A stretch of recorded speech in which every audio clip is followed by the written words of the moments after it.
The 7th of January this year, a Mitsubishi Shogun travelled down from the Leigh area into Hartlepool and rammed a house. What we know now is that this was a precursor to the events that took place later on that weekend. Hurry up and get your fucking people out of here now! This was a feud between what we call organised crime groups. People who operate criminally for their own gain, mainly financially.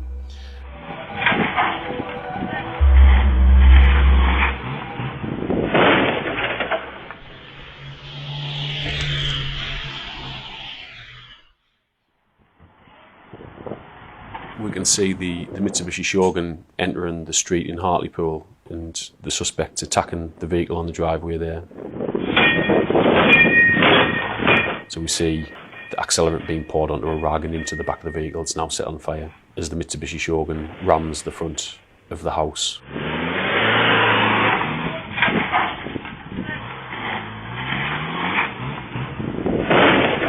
You actually see one of the suspects drop a bottle.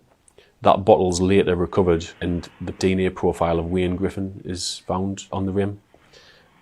Inside that premises were 4 young children, and it was only by sheer luck really that nobody was injured during that incident. The Mitsubishi Shogun then travelled back into the Leigh area and was destroyed again by being set on fire, and it's in convoy with 2 other vehicles. Those 2 vehicles were actually recovered after the offence.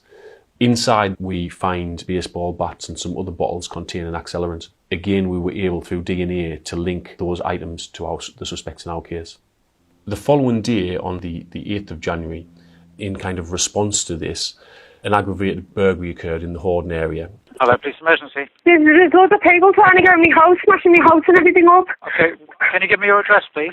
Because this house associated with James Stephenson was targeted, his organised crime group mobilised themselves in a different Mitsubishi Shogun and lay in wait at an address in 7th Street in Horden in anticipation of an attack on the premises in 5th Street that was controlled by James Stephenson as what he would say was a legitimate business.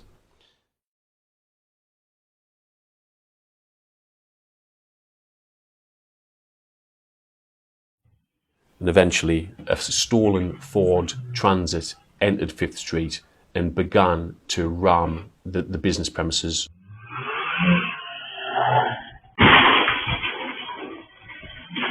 Fortunately, there was nobody within it at the time, but it caused extensive damage. James Stephenson and the other defendants, they're now aware that there's an attack taking place on 5th Street, so they get into the Mitsubishi Shogun and travel down Eden Street to the junction with 5th Street. And as they look down, the Ford Transit is still ramming the business premises on 5th Street. The occupants of the Mitsubishi Shogun then discharge what we now know to be a 9mm handgun towards the vehicle.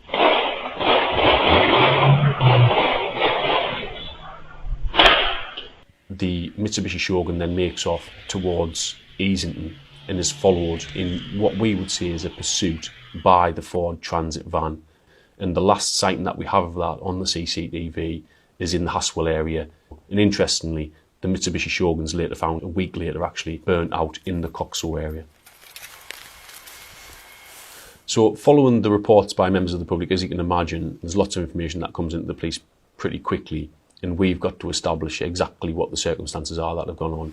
Hands out, lie down. Over the coming 2 to 3 weeks, 14 people were arrested. At the minute, you're under arrest on suspicion of attempted murder and conspiracy to discharge a firearm with the intent to injure. Multiple searches were undertaken, various bits of evidence were seized, including money, heroin, cocaine, quite a significant amount, ammunition and other items that would later become evidence in the case for us.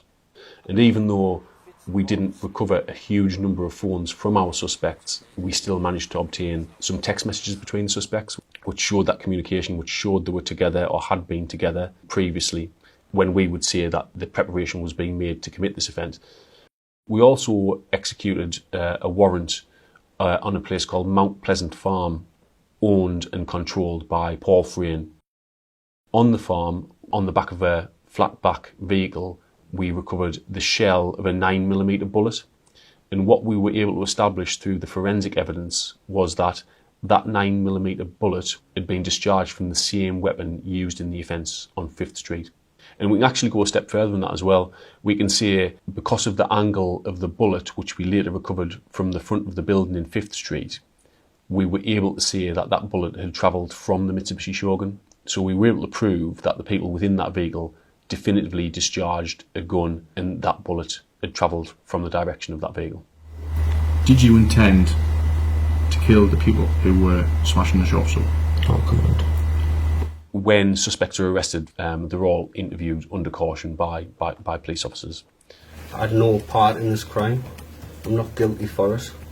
I've got no acknowledgement of it. That's all I'd like to say. All of the defendants in this case either chose to make no comment to those questions or denied any involvement in the offence. That's the back of your truck. Yeah? That is a bullet.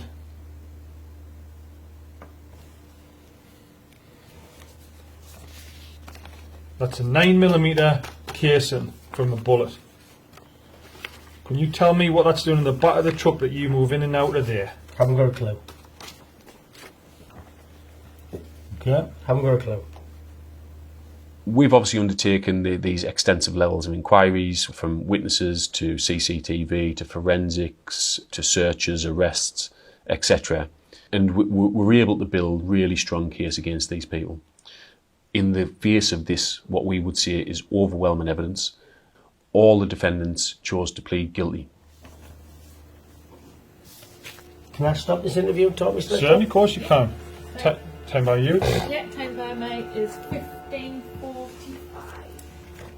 This really has weeded out an entire organised crime group from our communities. I'm proud of the officers who have worked tirelessly to bring these people to justice, our partners who have contributed really effectively, our communities who really have stood up and been counted to say that they won't tolerate such behaviour within the community.